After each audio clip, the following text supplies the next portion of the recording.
राहुल गांधी ने मुद्दा उठाया, संसद में हंगामा हुआ, राहुल गांधी ने प्रेस कॉन्फ्रेंस की, फिर यूथ कांग्रेस के कार्यकर्ता सड़क पर उतरे। शुरुआत में यह पूरा विरोध और अमित शाह का इस्तीफा सिर्फ कांग्रेस की डिमांड तक सीमित था। मैंने तब भी कहा था कि इसे इस तरीके से लेकर चलिएगा कि कैसे कॉकरोच जनता पार्टी के प्रदर्शन को चंद लोगों की तरफ से उठाया गया मुद्दा समझकर बड़ी आसानी से खत्म करने का प्रयास था। यह गोदी मीडिया इसी काम में लगी हुई है। मैं गोदी मीडिया नहीं कहता, इसे गिद्ध मीडिया कहता हूं। फिर कह रहा हूं आपसे, ये लगे पड़े थे इसमें। इनको लगा कांग्रेस का ये तो है, राहुल गांधी को सुनता कौन है। लेकिन मैं फिर कहता हूं, ये प्रदर्शन केवल कांग्रेस तक का नहीं है, ये उन बच्चों का है जिन बच्चों के शरीर को पैलेट गन ने बड़े गहरे जख्म दिए। उन बच्चों के लिए है जिनके साथ बर्बरता हुई, लाठीचार्ज हुआ। शुरुआत में कांग्रेस ने जो आवाज उठाई थी उसका असर पूरे देश में देखने को मिल रहा है। खास तौर पर उन देशों में, उन राज्यों में जहां के छात्र चलकर दिल्ली तक पहुंचे थे और अपनी आवाज उठाने की वजह से आरएएफ और दिल्ली पुलिस की लाठियों का शिकार हुए। आज आपको दिखाने जा रहा हूं कि अमित शाह इस पूरे खेल में कैसे फंसते नजर आ रहे हैं। कांग्रेस ने आवाज उठाई, 2 दिन के अंदर माहौल बदला और अब पूरी जनता एक ही मांग कर रही है, नहीं चाहिए माफी, अब चाहिए तो सिर्फ इस्तीफा। नमस्कार, मैं हूं प्रज्वल गौतम और आप देख रहे हैं टाइम्स एक्सप्रेस। कुछ इस तरह की तस्वीरें निकल कर सामने आई हैं। पहले देखिए, ये लहराया गया, देखिए इसमें लिखा है अमित शाह रिजाइन। अमित शाह का ये बैनर है जो एक आपने देखा होगा कि सड़क पार करने के लिए बनाया जाता है, वे ब्रिज जो बनाया जाता है वो वहां पर खड़े होकर से लहराया गया है। अमित शाह की तस्वीर है और नीचे एक पुलिस वाला जो तान कर खड़ा हुआ है AK-47, उसको इसमें दिखाया गया है। रिजाइन मांगा जा रहा है। लगातार इस तरह की आवाजें अब उठने लगी हैं। Amit Shah must go, amazing work, IYC यानी इंडियन यूथ कांग्रेस तेलंगाना शेख शाह।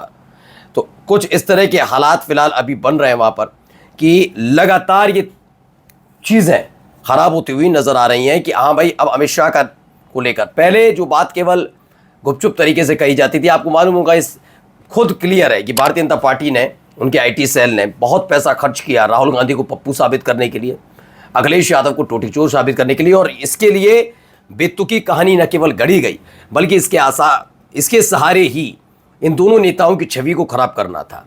ये तो हो नहीं पाया, लेकिन जो आधिकारिक तौर पर है उसको छिपाया जाता रहा। आधिकारिक मतलब कोर्ट के आदेश के तहत जो कुछ नाम लगना चाहिए था उस पर बात नहीं हुई, लेकिन अब उसी का इस्तेमाल हो रहा है। कांग्रेस सेवा दल ने एक पोस्टर जारी किया, अमित शाह संसद से तड़ीपार क्यों है। अब सीधे सीधे ये सवाल पूछा जा रहा है, अमित शाह, हमने 14 के बाद से 24, क्योंकि संसद में तो रहे वो, 19 के बाद गृह मंत्री बने तो कई तरह के उनके डायलॉग्स ही कहूँगा, कुछ खास उसमें परिवर्तन नहीं। हाँ, जो मन में आ जाए वो करने वाली जो आज़ादी थी, अपने हिसाब से अपनी पार्टी के लिए, देश के लिए मत सोचिएगा। देश को तो आप जोड़ देते हैं ज़बरदस्ती। राष्ट्रवाद की जो बात थी, आज जेनजी आपको इसीलिए नहीं सुन रहा क्योंकि वो समझ गया है कि देश के नाम पर, धर्म के नाम पर, हिंदुओं के नाम पर, भगवान के नाम पर आप लोगों ने कैसा खेला किया, वो समझ गया जेनजी। इसीलिए आप सोचिएगा, ये अब तक का ऐसा मेरा आंदोलन है मेरे सामने का कि जिसमें हिंदू मुसलमान वाला कार्ड चलने के बावजूद भी युवाओं ने कभी हिंदू मुसलमान वाले कार्ड पर ध्यान नहीं दिया। और आज स्थिति यह है कि ये समझ नहीं पा रही सरकार कि नई पीढ़ी को कैसे ये बताया जाए कि ये जो आंदोलन है कॉकरोच जनता पार्टी का, ये उस लेवल का नहीं, राष्ट्र विरोधी है। ये समझ नहीं पाई। जेनजी इस बात को सुनने के लिए इसलिए तैयार नहीं है क्योंकि जो दावे और जो वादे मोदी सरकार ने, गृह मंत्री ने संसद में खड़े होकर बड़ी बड़ी बातें कही, सीना ठोक ठोक कर, वो सब बातें ज्यादातर जुमले साबित हुए हैं। तो अब उस पर नाराजगी है भी। चलिए आगे देखिए, यहां क्या कह रहे हैं, सुनिए जरा इनको।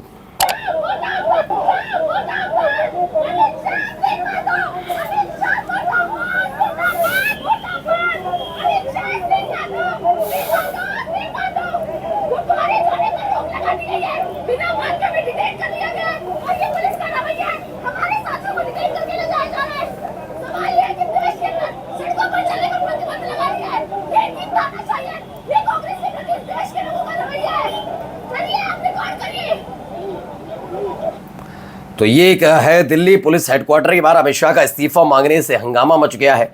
पुलिस वहां पर मौजूद है और मैं फिर कहता हूं कि अगर इसे आप बहुत हल्के में ले रहे हैं कि एक लड़की ही तो है, तो यही कॉकरोच जनता पार्टी के प्रदर्शन की शुरुआत में हुआ था। चंद लोग वहां पर पहुंचे थे, अभिजीत देव के जनता दल यूनाइटेड के दफ्तर के बाहर खड़े थे। आपको याद होगा कई बार मैंने दिखाया कि जेडीयू के दफ्तर के ठीक बाहर खड़े हैं। बहुत सारी चीज़ें हो रही थी, मुट्ठी भर छात्र थे, बामुश्किल 100, 150, 200 होंगे, ज़्यादा नहीं पहुंच रहे थे। लेकिन देखते ही आंदोलन इतना बड़ा हुआ कि जो एक नीति बनाई थी, चाहे कोई मरता है मरने दो, बर्बाद होती है चीज़ें तो होने दो, लेकिन इस्तीफा नहीं होगा, उस भ्रम को तोड़ा। तो इस पूरे आंदोलन का अब हल्का लेना बहुत मुश्किल में है। और ये मोदी शाह सब जानते हैं कि यहाँ ये हालात अब ऐसे दौर में पहुंच गए हैं कि अब आप इसे नकार नहीं सकते। आप ये नहीं कह सकते कि नहीं भाई चीज़ें अब आपके हाथ में है, इसीलिए बेचैन भी नजर आ रहा है। अब आइए ज़रा एक और खबर दिखाते हैं।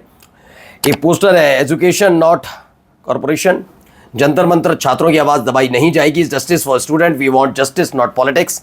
अमित शाह जवाब दो, छात्रों को मारने का आदेश किसने दिया? ये तमाम चीज़ें हो रही हैं। अब पूछा जा रहा है, कायर हमेशा, सुनीता वर्मा है वो लिखती हैं, कायर हमेशा अपनी जिम्मेदारी के साथ साथ और जवाबदेही से भागते हैं।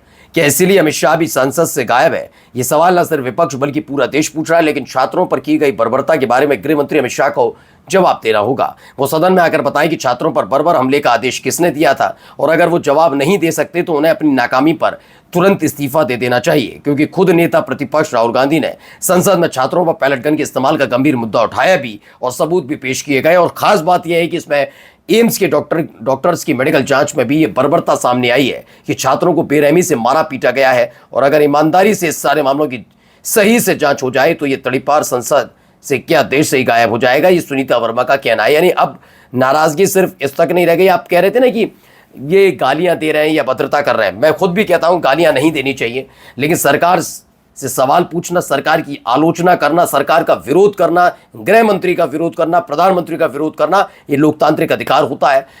चाहे वो गृह मंत्री हो, चाहे वो प्रधानमंत्री हो, जो इस देश में संवैधानिक पद पर बैठा हर एक व्यक्ति, वो राजा नहीं है, वो राजा नहीं है। फिर मैं आपको दोहरा दूं, सरकार इनकी नहीं, किसी भी की सरकार रही हो और किसी भी राज्य की सरकार हो, वो देश के टैक्स पेयर के पैसे पर कभी नहीं चलती, वो उस देश के टैक्स पेयर के पैसे पर पलती है। मैं इसलिए बोलूंगा, अगर वो अपनी जिम्मेदारी नहीं निभाती है तो, और वो एहसान नहीं करते हमारे लिए कुछ करके, और इसमें भी अगर आप ऐसा रवैया अख्तियार करेंगे तो क्या? अमित शाह सदन में आओ के गूंजे नारे, संसद परिसर में विपक्ष की हुंकार, अमित शाह संसद से गायब क्यों है? ये सवाल लगातार पूछे जा रहे हैं।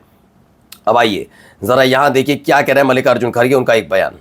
लाठी चार्ज कराने के लिए, आंसू गैस छोड़ने के लिए पैलेट गन के इस्तेमाल का आदेश किसने दिया? क्या आप स्टेटमेंट दे सकते थे, लेकिन आप नहीं, क्योंकि आप होम मिनिस्टर को हिफाजत करना चाहते हैं, लेकिन बहुत दिन हिफाजत नहीं कर सकते। सादे कपड़ों में छात्रों को पीटने वाले लोग कौन थे? दिल्ली पुलिस किसके अधीन है? सीआरपीएफ एंड रैपिड फोर्स किसके आदेश पर काम करता है? इस पूरे घटनाक्रम का सर्वोच्च सूत्रधार कौन थे? देश इन सवालों का जवाब चाहता है। अगर गृह मंत्री इनके जवाब नहीं दे सकते तो उन्हें इस्तीफा देना चाहिए। तो अब सीधे सीधे इस्तीफे की बात हो रही है कि इस्तीफा देना चाहिए। अब देखते हैं कब तक संसद से दूर रहते हैं अमित शाह, कब तक इनका जवाब नहीं आता, लेकिन लगातार घेरेबंदी बढ़ रही है। नमस्कार।